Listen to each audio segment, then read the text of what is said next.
Good evening. This is Prime Edition on the 19th of June 2024, and currently debate still rages at Parliament buildings as members of Parliament take different sides onto the Finance Bill 2024-2025.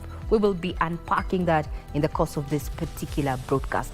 I'm Regina Manyara. Let's have a sneak peek onto what is happening, or rather what has been happening in the last 12 hours.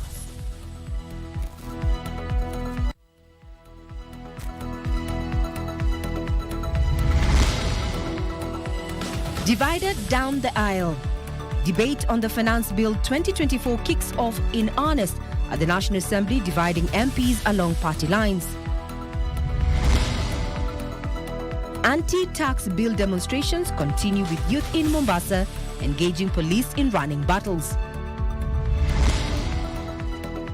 And only 4 million Kenyans enjoy access to sewerage services despite the country's commitment to achieving sustainable development goal on sanitation by 2030.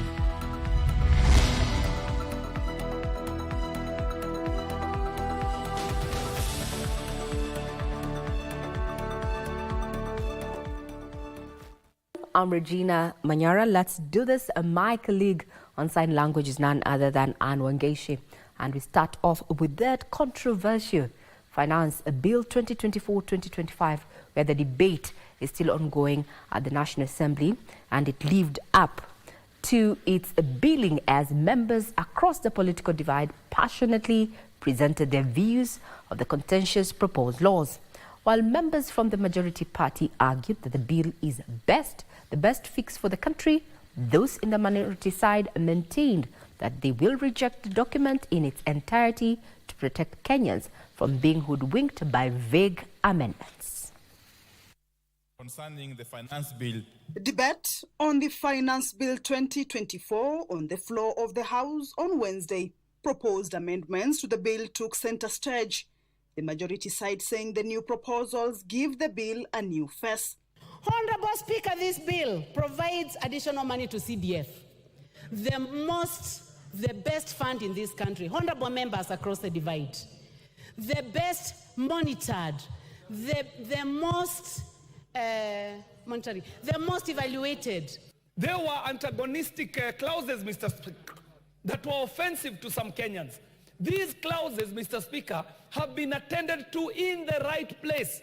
And there are even proposals to drop some of these offensive clauses, Mr. Speaker. Views that were opposed by the minority side, who argue that the devil may be in the details. The bill that we read has not been amended. What we are listening to is stories, Mr. Speaker. Because when we go to the committee of the whole House, what guarantee do we have that the proposals we've been told about here will pass? Huyu mama mboga katika hii bajeti yuko wapi? Huku unasema umeondoa kuongezwa kwa ushuru wa mkate, ushuru wa tairi, lakini hapo Bwana Spika umeenda nyuma umemwongezea mafuta. The discourse was not without its fair share of drama. Ikiwa sisi tunaongeza mpaka kwa magonjwa, tunaongeza tuna tax ugonjwa. Akisema kwamba kuna kodi ambayo imewekwa kwa wagonjwa wa saratani. Na ningetaka kwamba anieleze ni kipengele kipi katika huu mswada ambao unaongea kuhusu hiyo. Mama Zamzam, that is a fair challenge. Ngoja nipe nafasi Mheshimiwa Spika, nitaiangalia kisha kipengee mahali kiko. Lakini kiko, Mheshimiwa Spika, nipigieni kelele, mimi sijali. Honorable Zamzam, if it is in the bill, point out to the chair of the committee. If it isn't, just withdraw and move on with your other contributions. Asante sana Mheshimiwa Spika. Nafikiri nimechanganyikiwa na ile import duty na hii ya hospitali. Mimi nataka niwaambie kitu moja. Mheshimiwa Spika, nimekubali. Kama haiko uiondoe alafu endelee. Haiko Mheshimiwa Spika, lakini debate is set to continue through Thursday, with the members seeking to add more amendments urged to do so by Thursday afternoon. Kamchemenza for Prime Edition. Our reports coming from Parliament indicates that the debate is still heated on the floor of the House when they have extended this particular debate for the Finance Bill 2024 all the way to 9:30 this evening. We'll be keeping tabs on the outcomes of that in great anticipation when the report is going to be tabled in front of the Committee of the Whole House tomorrow. But still keeping up with that is that a section of youth in Mombasa have taken to the streets under heavy rains to join their counterparts in Nairobi in opposing the Finance Bill 2024. The demonstrators, who termed the Finance Bill punitive, want Parliament to reject it in its entirety. The demonstrators said they would hold more protests until the bill is dropped. They braved the heavy downpour in Mombasa to make their position known in the ongoing debate over the Finance Bill 2024. Reject, not amend! Reject, not amend! Police attempts to present their petitions to government offices. What then ensued was a cat-and-mouse chase with police in the Central Business District.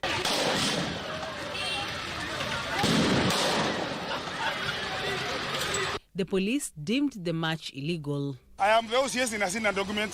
Sina hiyo barua mnasema mlituma. Tunaelewana? Kwa hivyo mimi nasema maandamano hakuna, tafadhali. Let us be peaceful. Mkitaka maandamano muandike barua ikuje kwa ofisi.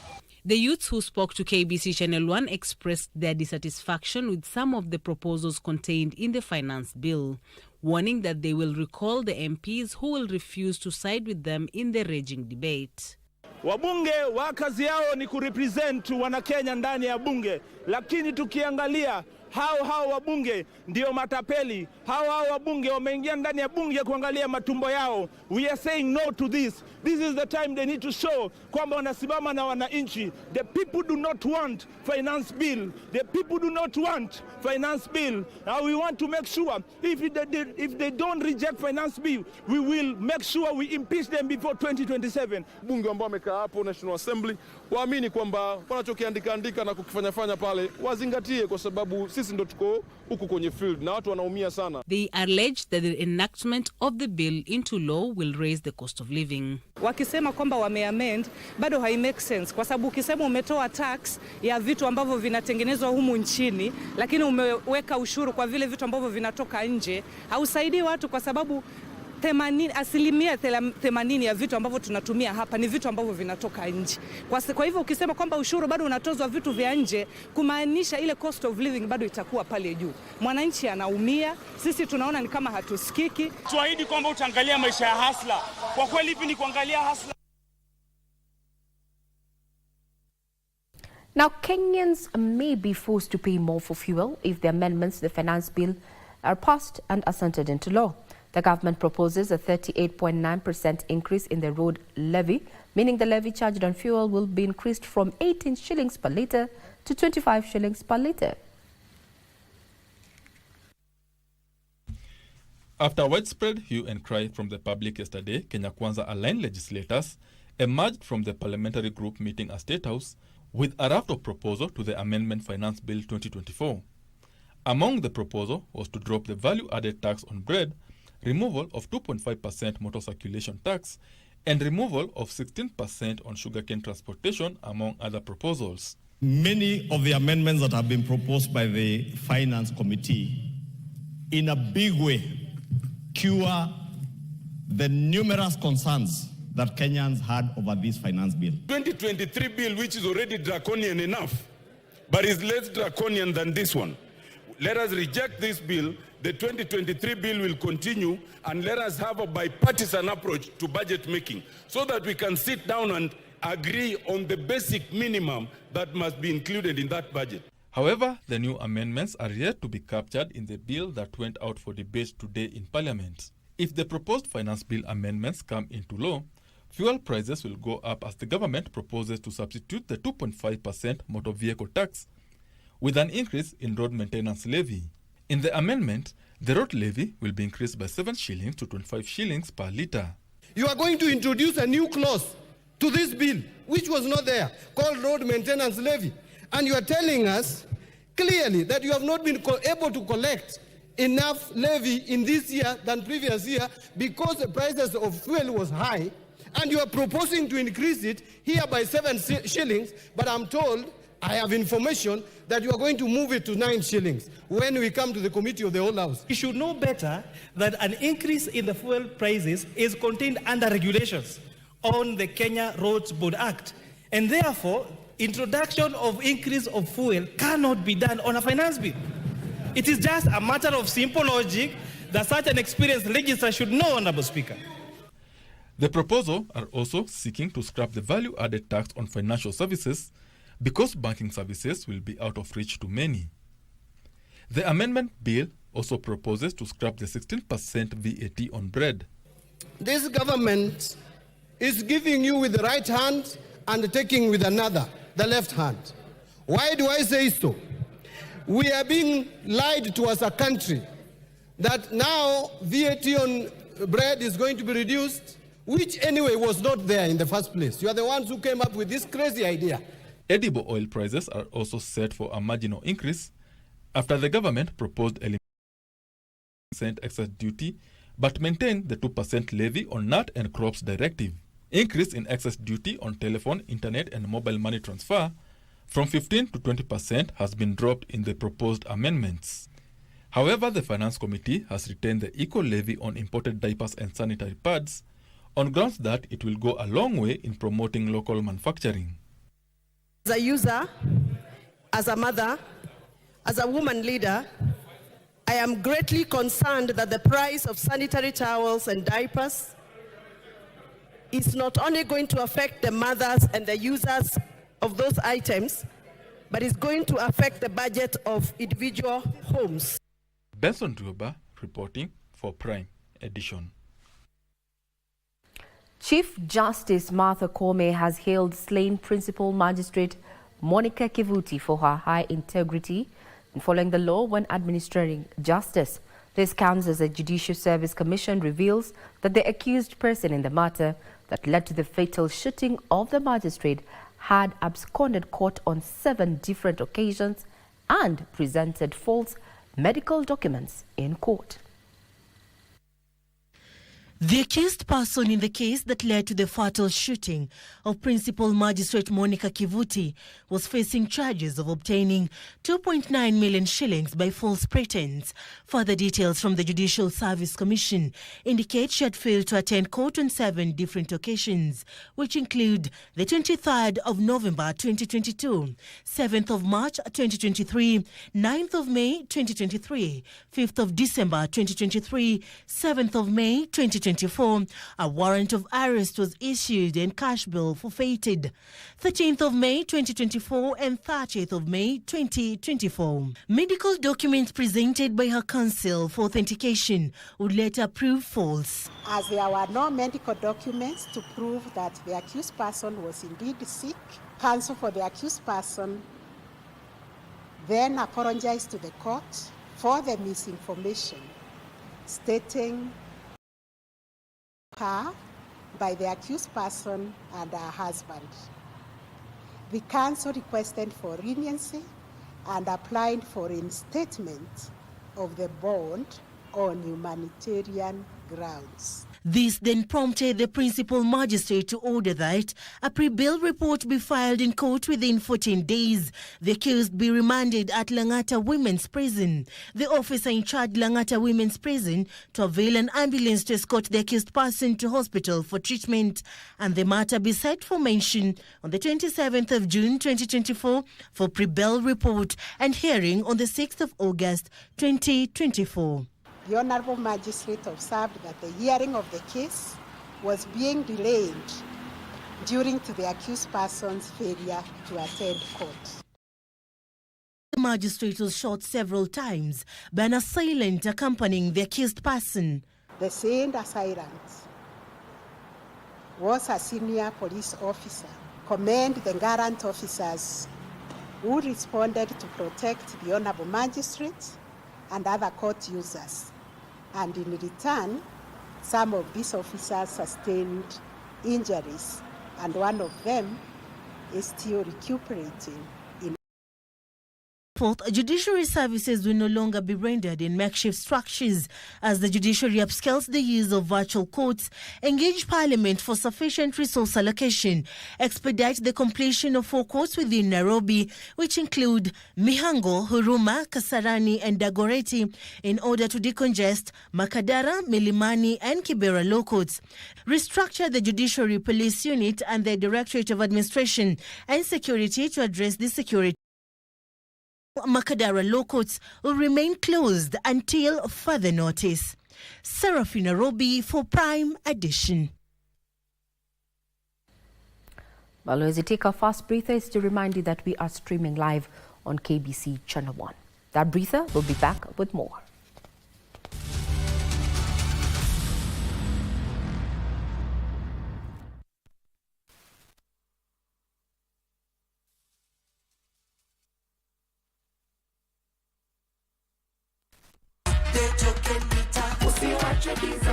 Unajua, token meter yako inahitaji system update. Ni rahisi na ni free. Ukipata ujumbe kutoka Kenya Power, yani SMS, weka kodi ya kwanza kureset, alafu weke kodi ya pili kuupdate ili token meter yako iendelee kufanya kazi kama kawaida. Update token meter yako. Ujumbe huu umeletwa kwako na Kenya Power and Lighting Company. Nilianza kuendesha boda miaka michache iliyopita ili kuhudumia familia yangu. Sio kazi rahisi, lakini inaweka chakula mezani. Wakati huo nilifikiria siwezi kushindwa.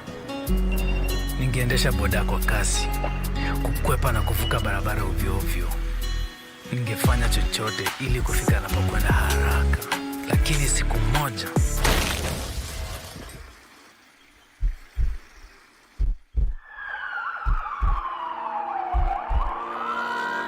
nilikuwa hospitalini kwa miezi 3. Kosa moja karibu liondoe kila kitu.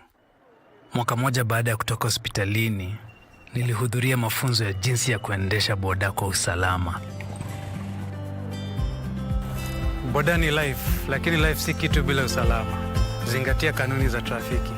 Hakikisha unavaa helmet na reflector jacket wakati wote. Ujumbe huu umeletwa kwako na NTSA kwa ushirikiano na European Union. Multi bonus, zidisha ushindi wako hadi 1,000 na multi 1% kwa mshindi. Mozartbet. Maji ni uhai, maji ni haki yako. Je, unajua kwamba wizi wa maji ni uhalifu unaoathiri sisi sote? Hata hivyo, wateja wengi wa maji husalia kimya bila kufahamu madhara yake. Baba, najua ukushindwa kunipatia pete ya uongozi, lakini ulihitaji niipiganie. Na mimi niko tayari mwanao. Sasa nani huyu ananitaja msaada? Huku kuje kwa mguu wa shoto ni nuksi tupu. Nani huyo? Jitokeze. Mnyanya ameraukia wapi? Wasreb, tunaadhimisha miaka 20 ya udhibiti wa huduma za maji.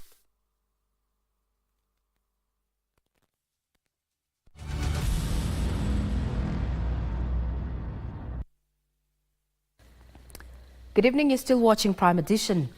President William Ruto says the government will build 2 common user facilities in Nairobi and Kericho to boost value addition in the tea sector. Speaking during the launch of a new tea brand named Chai Gold in Kericho County, the head of state said that the facilities will cost 2 billion shillings to set up and will improve Kenya's 5% to 9% and 50% by 2029. The tea value chain will see improvements through blending and branding initiatives spearheaded by the government in a bid to reduce raw exports and earn Kenya the much-needed foreign exchange. That is why we are focused on ensuring that we promote our production and productivity so that we can stop imports and we can be self-sustainable and we can save our foreign currency.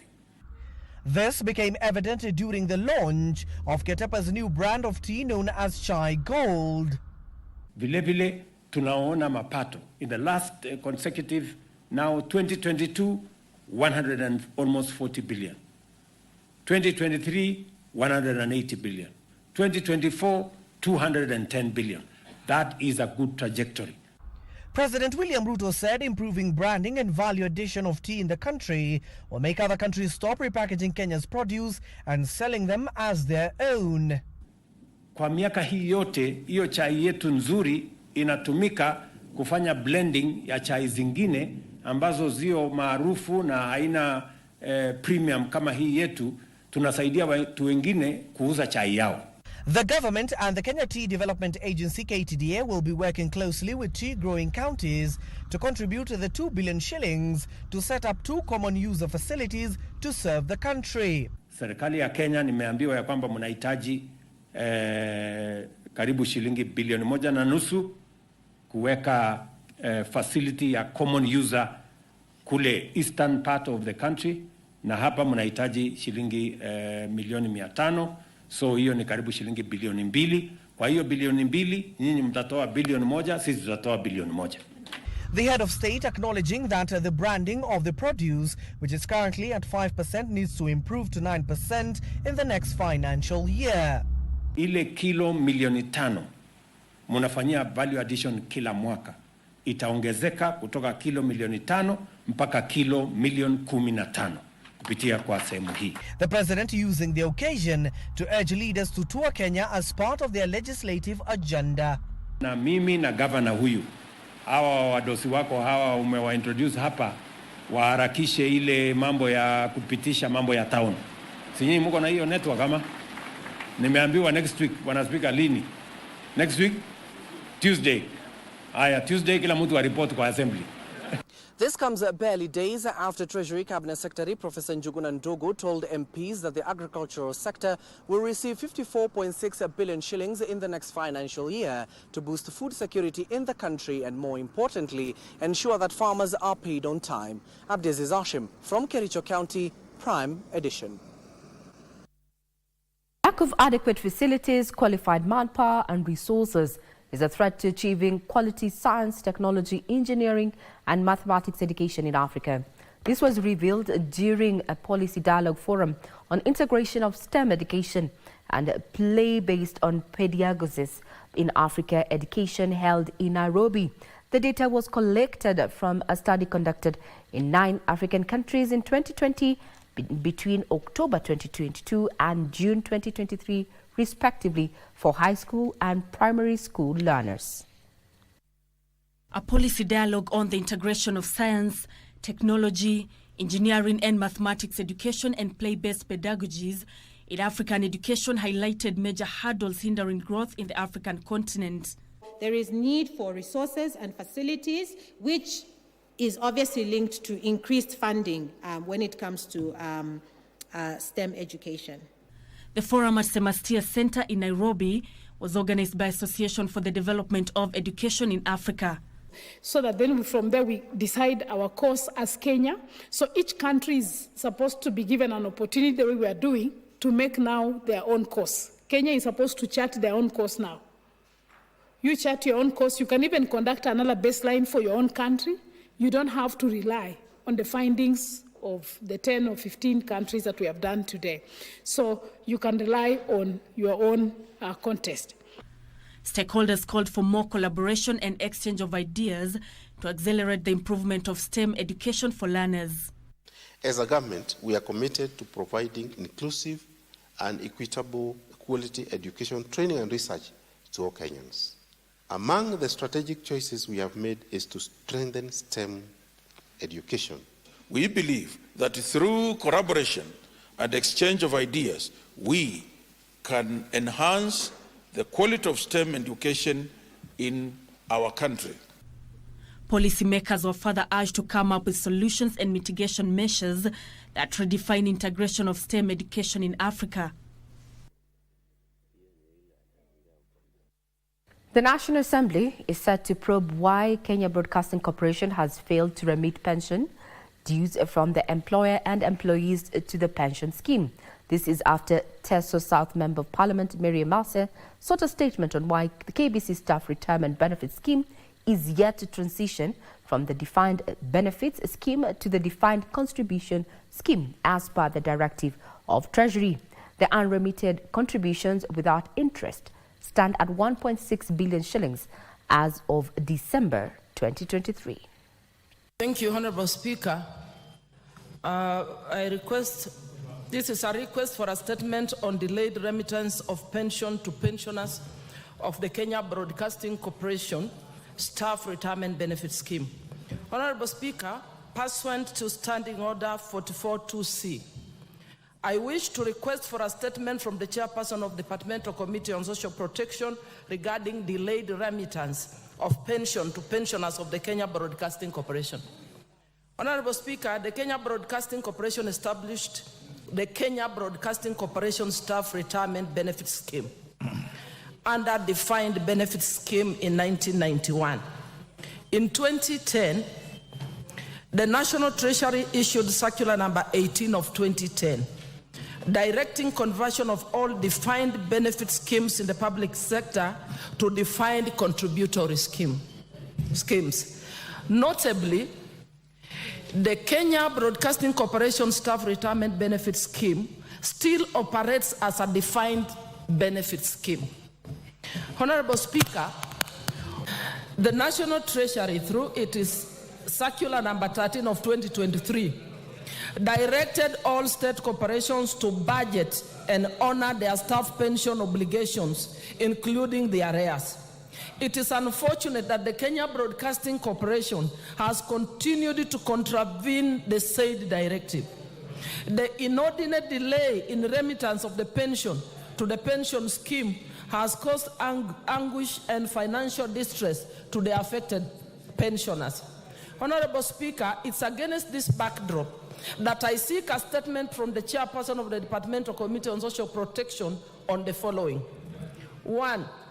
Why has the Kenya Broadcasting Corporation Staff Retirement Benefit Scheme not transitioned from defined benefit scheme to defined contributory scheme as per the directive by National Treasury?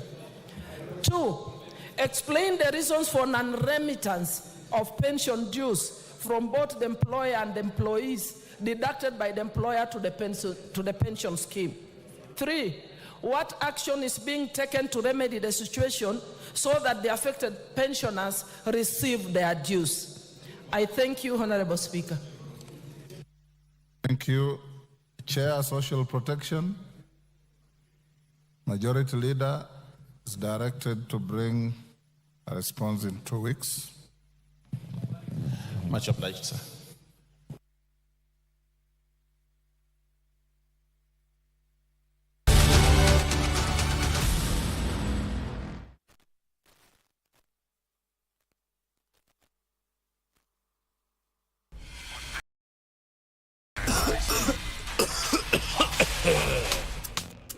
Kikohozi cha muda wowote, kutokwa na jasho kwa wingi usiku, uchungu kwenye kifua, afya kudhoofika, tafuta matibabu. Labda ni TB ni ugonjwa wa kweli. Ukipimwa matibabu yapo utapona. Daktari kushauri tumia dawa kwa nidhamu. Elimu tupashane tupige vita TB. Mwa TB waishi poa. Asanteni sana kwa kuwezesha Loto Moto kuwafikia wengi wasiojiweza kupitia *570#. Hapo umewafuta wengi machozi, umewaelimisha, umewapa lishe na umewapa matibabu kwa namna tofauti. Asanteni. Asanteni. Asanteni sana. Na kwako wewe mchezaji wa Loto Moto, unajipa fursa ya kujishindia Probox nayo. Na kama Probox haikufai na umejishindia, tunakupa taslim 750,000 Kenya Kenyan shillings, na mshindi namtangaza 30th of June, na mwezi wa July 28th namtangaza mshindi wa Demio nayo. Na kama utaki na umeshinda, wacha gari, chukua chapa 750,000 Kenyan shillings kwenye *570 hash. Wewe si mshindi tu, wewe ni tegemeo kubwa. Tusaidie na tushinde.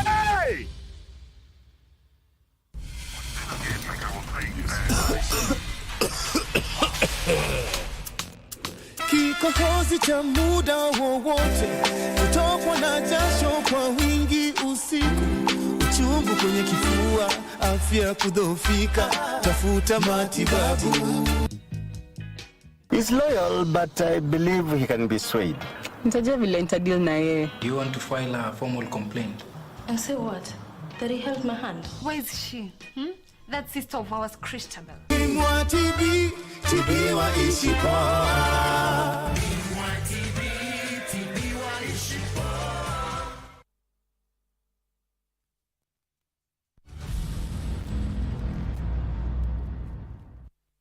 Good evening. Kenya still lags behind in its quest to achieve Sustainable Development Goal number 6, with other 70% of Kenyans not able to access sanitation services.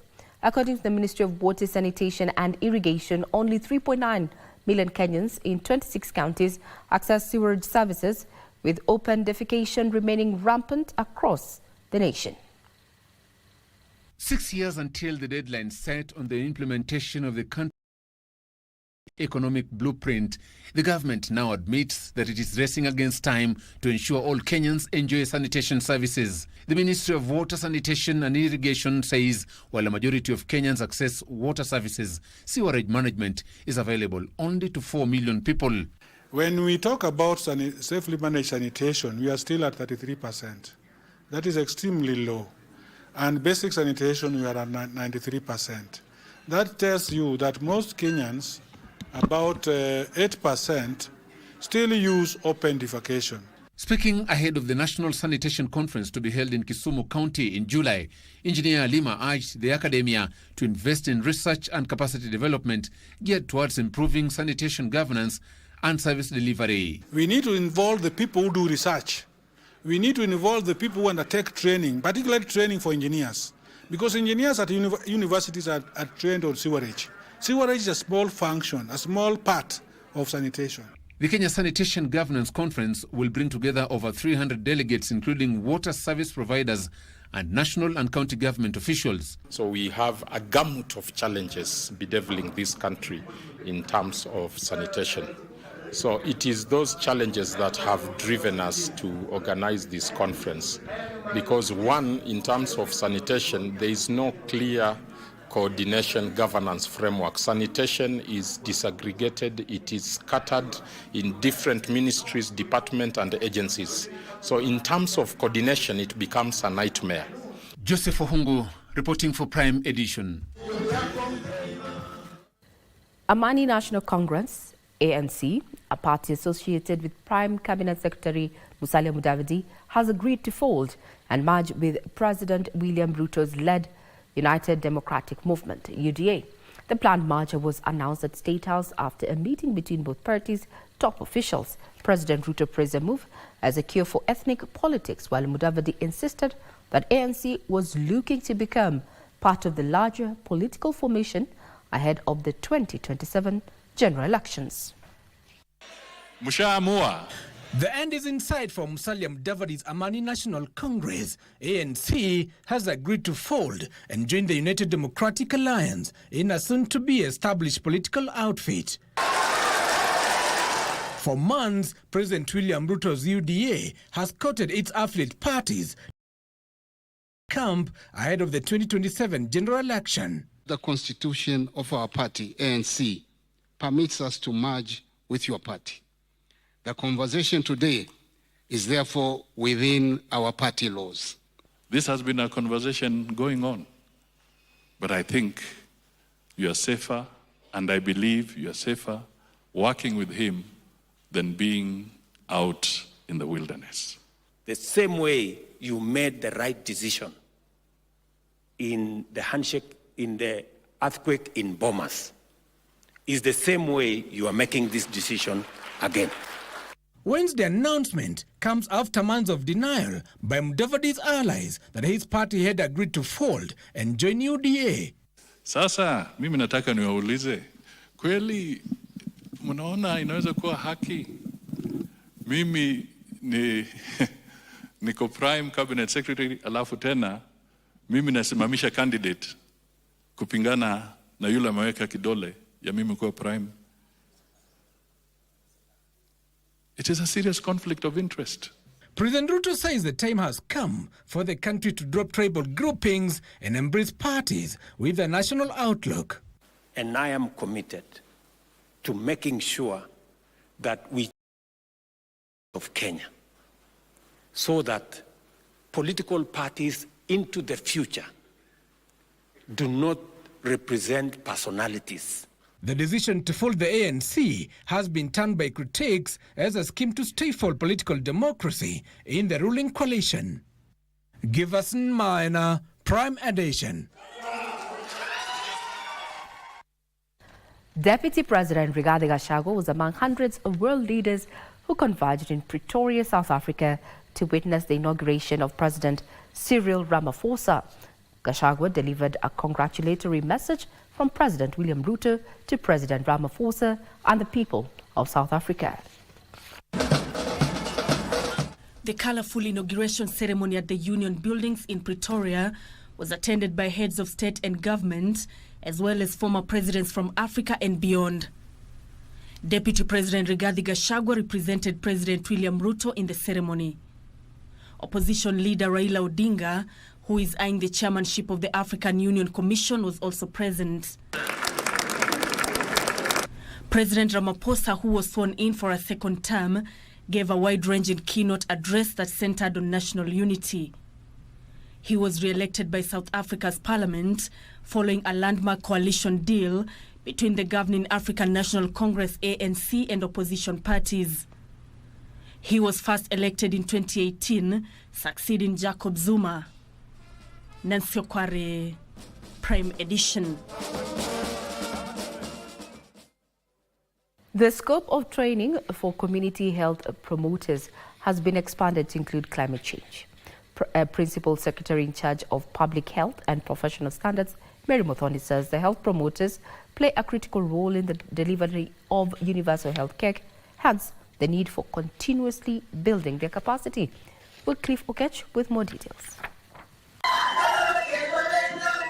Principal Secretary in charge of Public Health and Muthoni was in Kisumu, Nandi and Kakamega counties on Wednesday to assess the implementation of the Community Health Promoters Program. It was during the continuous training exercise that the Principal Secretary explained the rationale of the expanded mandate of the Community Health Promoters. We have equally reviewed our training module, which now is inclusive of communicable diseases. We have issues to do with climate change, which is a big phenomenal issue globally and in our country today. So these are modules that we need to train them through so that they are able to champion. While underscoring the critical role of the community health promoters in the delivery of the universal healthcare program, P.S. Muthoni said the government is addressing challenges they face in the line of duty.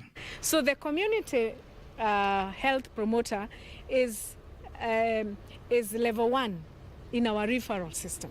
So whenever she detects or he detects something, refers them to level 2. And if the level 2, which is manned by a nurse, they are not able to take care of that issue, then they refer to level 3, where we have our clinical officers. And so on and so forth until where you can find the specialist.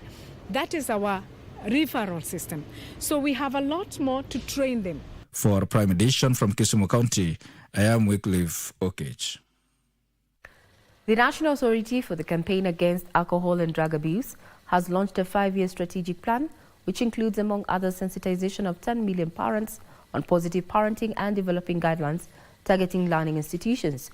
Interior Principal Secretary Raymond Omolo, who launched a roadmap to be implemented between 2023 and 2027, noted it will cost 12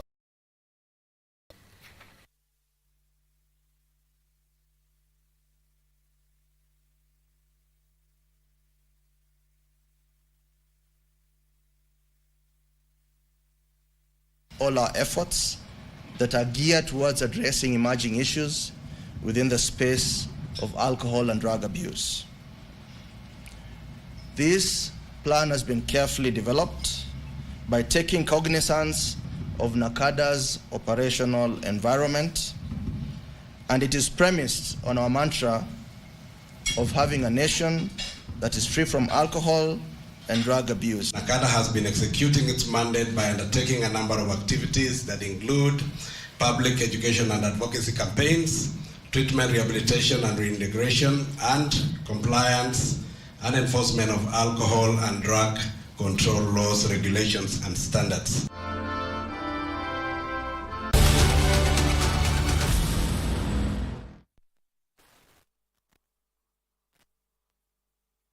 Back to the future. The future is simulate. Bet smarter. Win faster now. Be a winner. Mozart Bet.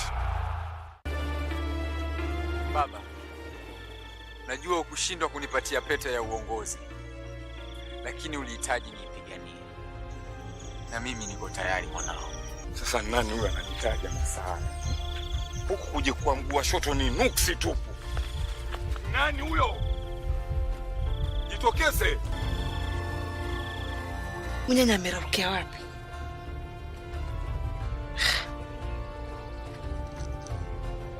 Ama mpata na dharura.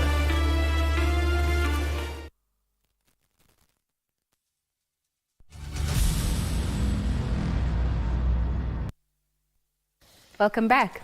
Former Migori Governor Okoth Obado is set to lose property worth 235 million shillings, believed to have been fraudulently acquired through proceeds of corruption.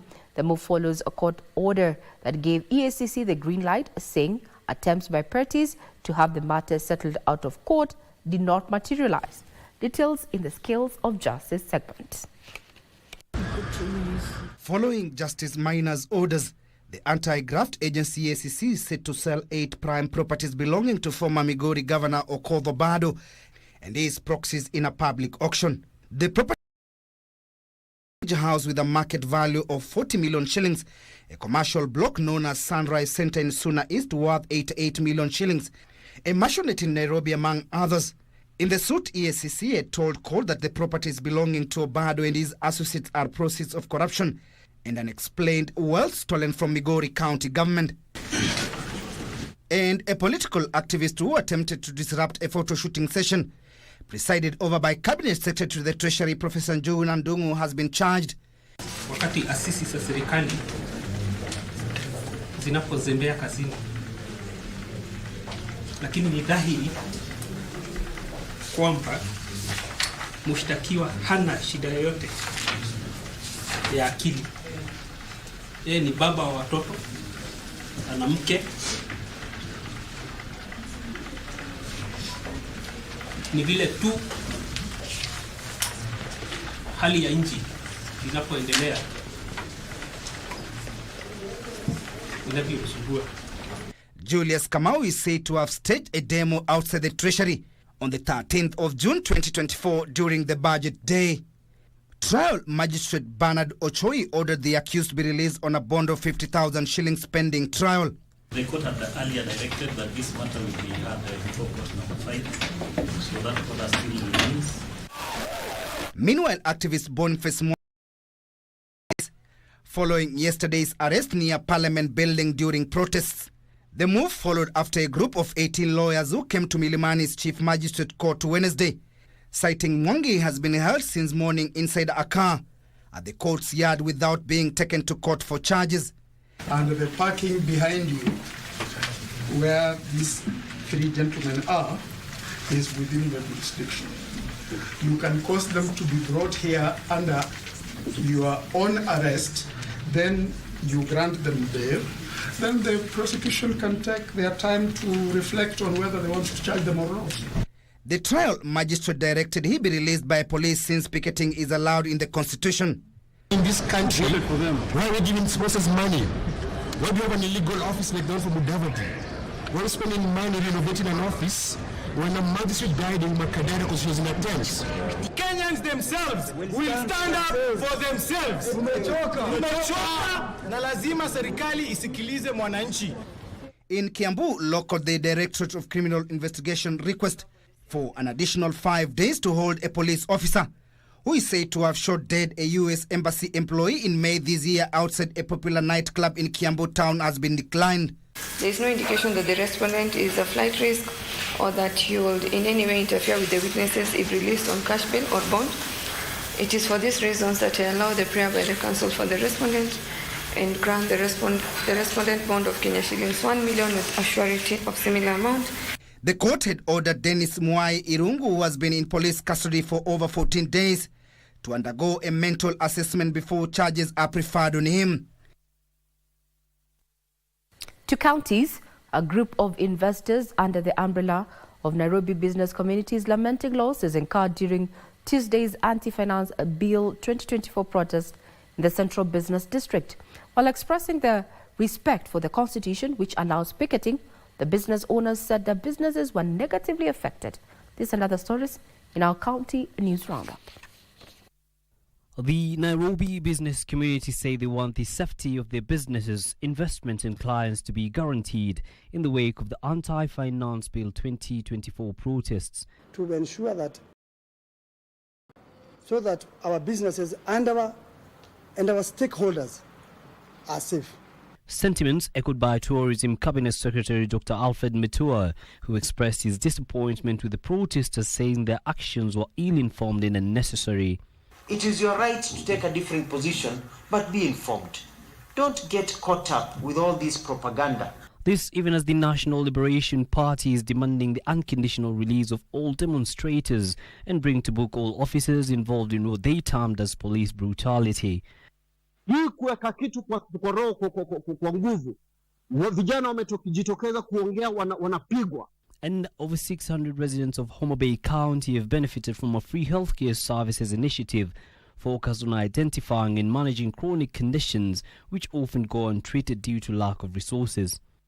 All this is just to assist us towards early detections of cancers, and we know with early detections we are able to manage and even cure this disease. Finally, in Nyandarua County, Governor Moses Badilisha presided over the posting of new medical and clinical officers to their stations.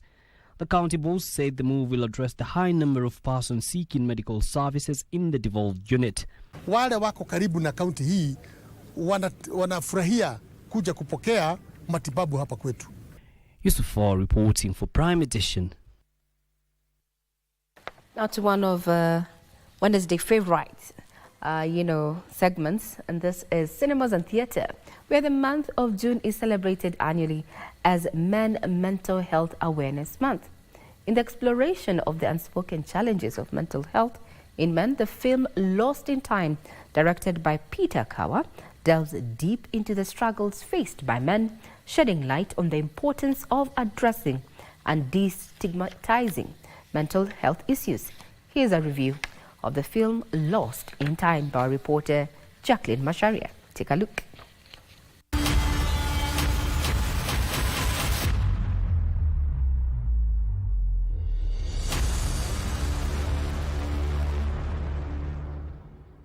Yes, sir. Give him a break for once. The film Lost in Time, directed by Peter Kawa, stars George Moore as Sam. I made a room for you in my house. A man desperate for a fresh start who moves into his best friend compound with his wife and daughter. Ladies, welcome home. However, what begins as a hopeful new chapter quickly spirals into a nightmare journey through buried secrets and past traumas. Initially, it was not a mental health film. It was just a thriller that had a lot of twists and turns. But the moment we realized that as we were developing our character, we realized that this man is actually going through something that we can easily, tie in with the mental health conversation. Myself and my writer, Edijo, we are both fathers. And our executive producer, called Jimmy Gore, is a father. And we realized some of the challenges that we go through when you're raising our kids are things that we could tackle in this film. There's something strange going on at Michael's place. Peter Kawa, the film director, notes The protagonist, George Moore, delivered a powerful performance as Sam. With Lillian. A man haunted by his father's secrets and driven by an obsessive need to protect his child. How many times have I told you not to go running like that, Sifu? How many times? How many times? His character embodies the silent struggle many men face when dealing with psychological trauma and emotional distress. Judge Moore, who won actually Best Actor for playing the role in the film, initially he had started working with us this journey. He had heard that we are developing this script, and we were like, you know what, why not give him a chance? Because we've always known Judge Moore to be this Mujama Mugumu, you know, even his performances in other projects, you can always tell he's all this manly man. But we are like, you know, how about if we give him a challenge? Something that can really dig deep into his emotions. It's an experience that made us feel like you do not necessarily need money if you really have a good story and you have a community around you that are willing to come on board and co-produce with you. Yes, because many people gave in kind to make sure that the film was a success. I need to go in there. I can't let you do that, Sam. I won't allow you to. The film's evaluation of the themes of mental health is particularly relevant in the context of increasing awareness around mental health. Sifa! Peter Kawa notes Lost in Time contributes to this discourse by highlighting the destructive impact of unaddressed mental health issues and the importance of seeking help. We had done a couple of conversations even before the premiere. We had gone to mental health institutions, we had talked to patients, and we made sure that the film is quite relatable to a conversation that was very ripe at that time. If we do not use film as a tool to speak to a generation, especially just highlighting the challenges they are going through, then you're not necessarily doing much. So we felt like, even when we started out even doing films as Film Lab Kenya back in the day, we had a very intentional agenda. How do we use our film as a conversation starter? We want men not to be afraid to speak out their hearts. Sometimes, you know, African men, we've been raised to be macho men, you know, but then how will we heal if we don't find someone, if we don't create a community? And not even just going telling everyone. Why don't you just create a community of, you know, men and sit and just talk about the challenges you're going through, and you realize whatever you're going through, maybe someone else is going through the same. Call the authorities and tell them what? That our friend and neighbor have our daughter. The film has also bagged different awards, including 5 Kalasha Awards in 2019 for Best Feature Film, Best Director Peter Kawa, Best Actor George Moore, Best Screenplay Edijo Mwaniki, and Best Sound Design Karanja Kyare. I came into this industry when the film industry was literally taking shape. Technically, yes, there was growth, but the business mind behind it was still shaky. But as we speak right now, 18 years down the line for me, I'd say there's a lot of potential. We've been growing. I'd say we have a film commission that has been very supportive, especially if you'll allow me to mention the name of the CEO of the Kenya Film Commission, Timothy Owase. He's done a great job ever since he took up in 2018. You know, he's tried his best to put us on the map.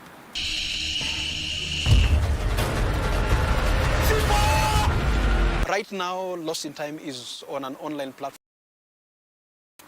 Yes, it is literally the only platform right now that is locally made, locally run, and is really giving a lot of a big platform for many filmmakers who are looking for, you know, visibility and a platform to showcase their films. Listen to the sound of my voice. Jacqueline Mashara for Cinemas and Theatre.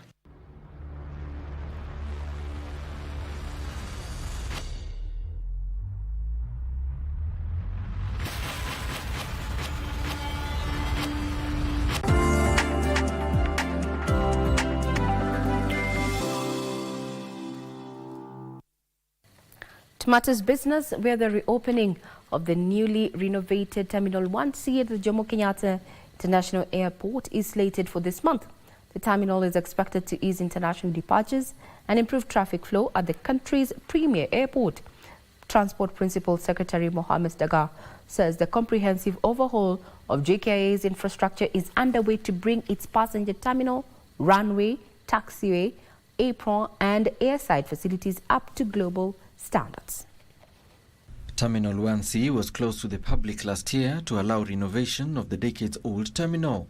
Before its closure, the terminal was handling about 1.2 million departures.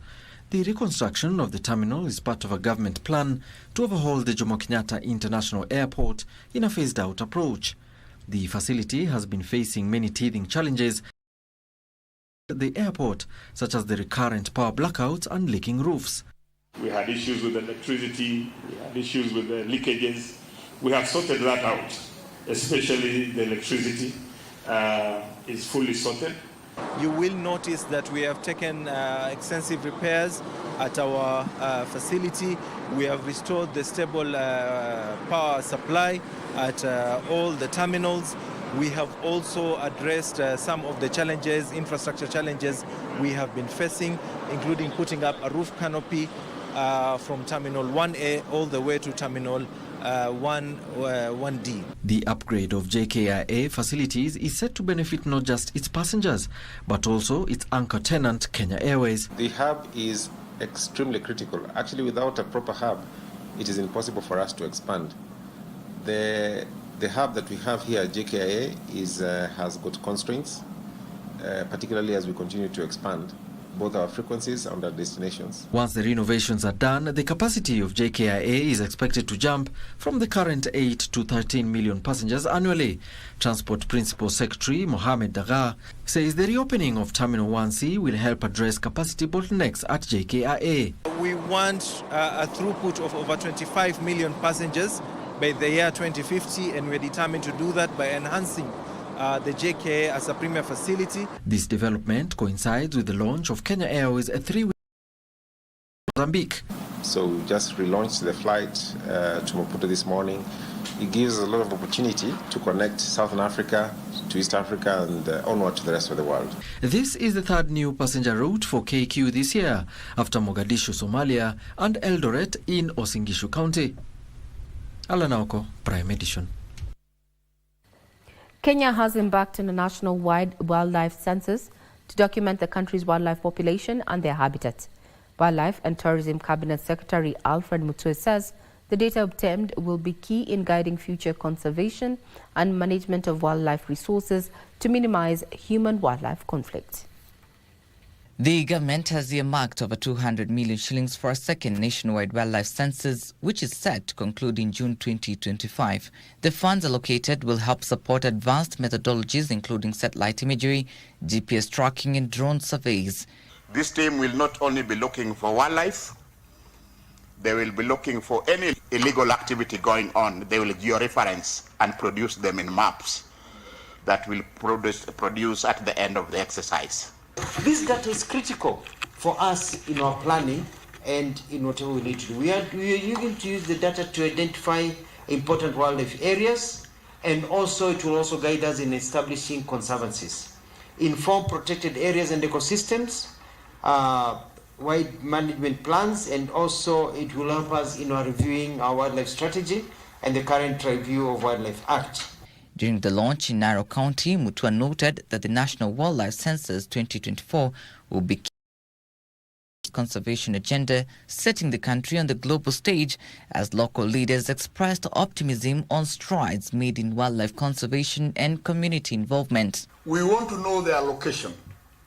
We also want to know their behavior, whether we are reducing or increasing the numbers. We are experiencing serious human wildlife conflict across the landscape. So as we count these animals, we're bringing information on the table to be able to support government and be able to guide us into the resources that we can be able to tap. This comes 3 years after the first ever National Wildlife Census, which revealed a 5% steady growth in elephant population to 36,280 from a low of 20,000 in 1989 due to poaching. Trevor Ngendo for Prime Edition. Chinese-owned roofing and tiles manufacturer National Building Material Group has ventured into the Kenyan market with a new production facility in Machakos County. The facility has a capacity to produce 4 million stone roofing tiles and 3 million iron sheets. This facility marks a CBNB's second operation in Africa, following its first company in Nigeria and its first such facility outside of Asia. The new factory aimed to serve the East African region, enhancing the availability and quality roofing material. Hu Shuang, General Manager of Sioma Roofing System Kenya Company, announced plans to increase production to 8 million tiles by the end of the year. This expansion is expected to create for local residents, boosting the region's economic growth. We will, no doubt, will take our responsibility, and we also negotiation with Nairobi University and any other colleague. This factory will be also the practice basis for the skills. Machakos Governor Wafinya Ndeti has underscored the importance of foreign investment in Kenya, saying foreign direct investment will help grow the economy. Yes, you have seen also young people here signing contracts today, yeah? And I am sure this company and many other companies here will continue having those partnership with the young people and business community of this country to do business. The target market, of course, we target the Kenyan homes, but our main people that we want to partner with are the resellers, the wholesalers, yeah? Because these are the people who understand the people that they involve with basically on a day-to-day basis. So we're looking for more partners than the end user consumer, so that they can be able to penetrate our products in all sectors, in all areas in the country. The management of the company says the establishment of the factory highlights CBNM's strategic expansion into Africa, reflecting confidence in the continent market's potential and commitment to contribute to its infrastructure development. Business owners have been urged to produce products that meet required international standards in order to access international markets under the African Growth and Opportunity Act (AGOA) and the Africa Continental Free Trade Area Agreement. Trade Cabinet Secretary Rebecca Miano says this will increase linkages to potential buyers and increase their competitiveness. Access to export markets demands high-quality standards and numerous certifications. Most small businesses remain challenged as their knowledge on export processes is limited, becoming a hindrance to prudent decision-making to international markets. Export agencies say there is a need to bridge the skills gap by rolling out targeted training to business owners to equip them with the relevant capabilities. By facilitating access to information, mentorship, networking opportunities, markets, and sustainable finance. With all this, I am confident that together we can drive our continent towards a future of greater possibilities and shared prosperity, especially by empowering women in trade right around the continent. Further, the government has committed to fostering collaborative partnerships that will ensure entrepreneurs identify sectors that will attract foreign direct investments to boost their ventures. We are asking women to come in, take the opportunities, be brave, get the contacts, see what you need for you to be able to pivot your business to the next level.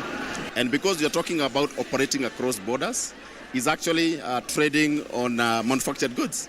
So we want to encourage them, they join manufacturing, because the future, and those are why the Kenya government is opening, those markets.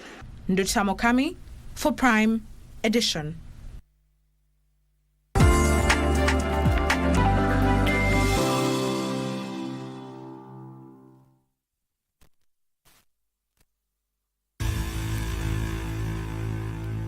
Sports News is brought to you by Mozart Bay.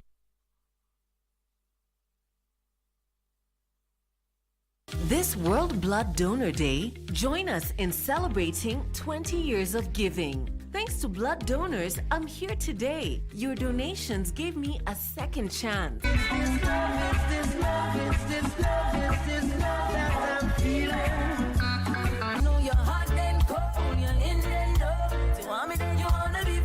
Me and my baby, we have our problems, but we always work them out.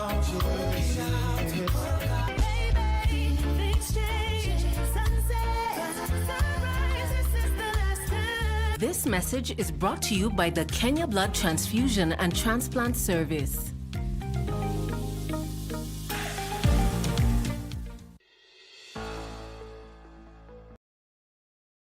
In 1976, the government of Kenya hatched a plan to construct a major hydroelectric dam at the confluence of Suamri in West Pokot. Until 10 years later, that's when the project started after many controversies. And in 1991, the project was handed over to the government of Kenya by the French contractor. To many, this was a white elephant project, dodged by so many controversies and shrouded in corruption. 31 years later, Takwel Hydroelectric Power Dam is still standing. And this week on Inside Government, we are talking to the Managing Director of Kerio Valley Development Authority, the managers of this dam. He'll be explaining to us what is the future, as well as what the dam is doing to improve the socio-economic livelihood of the locals here in West Pokot County. And the dam is 60 kilometers square. That is massive, covering 2 constituencies. That is Kapenguria and Kachiliba. And I can tell you it's the lifeline of the communities living in this particular region. Join me this week on Inside Government.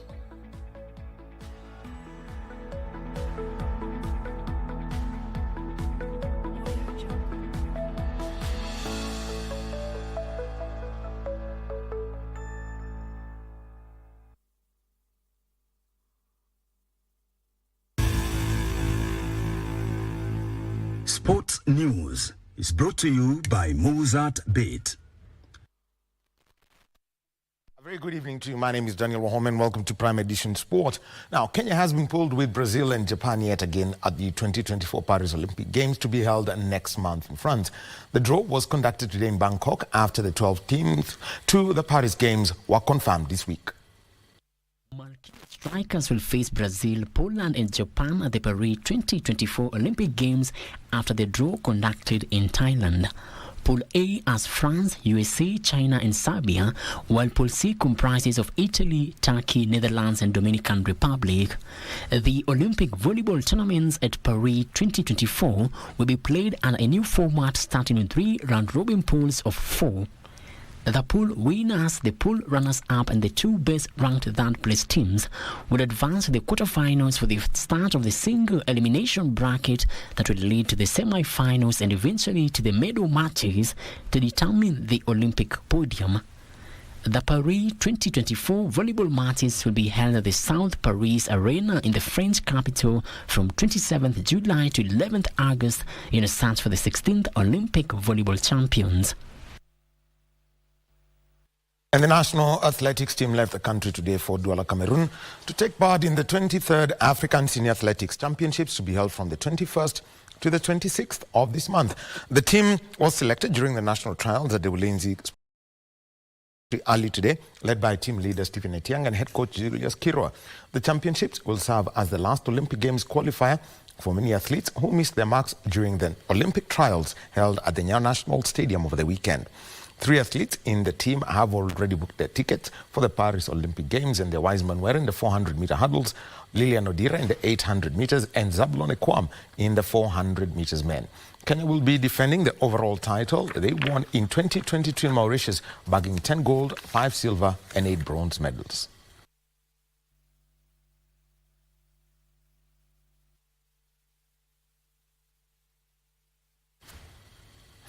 Newly crowned FKF Premier League champions Gor Mahia FC lost their 3rd match of the season after being beaten 4-2 by Talanta FC at the Kasarani Stadium. Talanta has now moved to 14th position with 37 points, escaping the relegation zone after that win. In other matches, Tusker defeated Posta Rangers by 2-1, while Kakamega Homeboys defeated visitors Muranga Seal by a solitary goal. Sofapaka drew 1-1 with Nairobi City Stars, while Bidco United lost by 3-0 against Shabana FC. Muhoroni Youth thrashed already relegated 6-0. The 2023-2024 FKF Premier League season will come to an end this Sunday.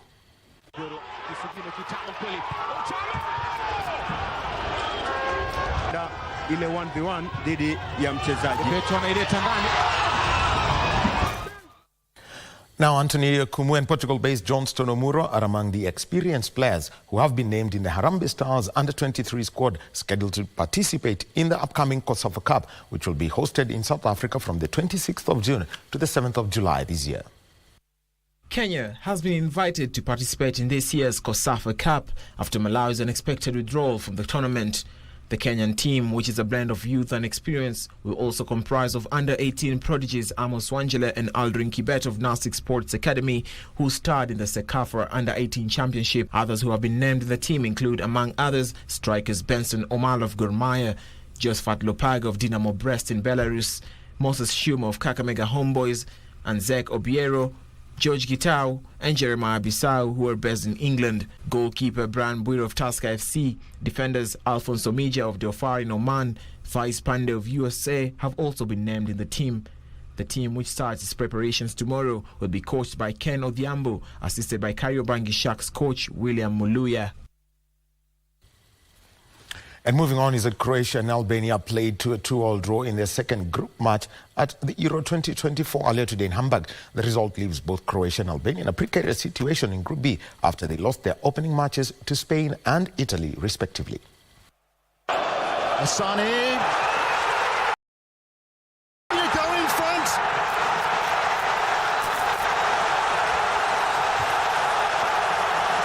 He's done it again. Up, but make no mistake, they could still cut Croatia open. Kramaric.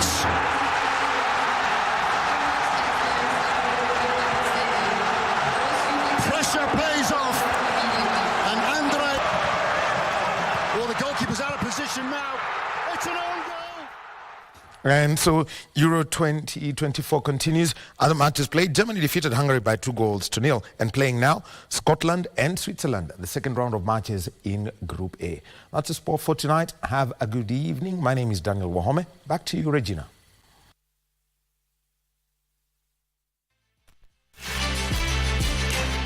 Sports News was brought to you by Mozart Bet. You can lift the plane. The higher you fly, the higher your win. The sky is the limit. Mozart Bet. Well, that puts a cap on Matters News this Wednesday night, and eyes are going to be focused on Parliament tomorrow as that Finance Committee now tables the Finance Bill 2024 with its proposed amendments. And then, this is going to be happening in the Committee of the Whole House. Then we'll be able to know exactly what amendments have been put into consideration in the Finance Bill 2024-2025. I wish you a pleasant evening, and in the words of Mark Twain, is that we die, a majority die at 27, but we bury them at 72. Think about that. Have a great day ahead.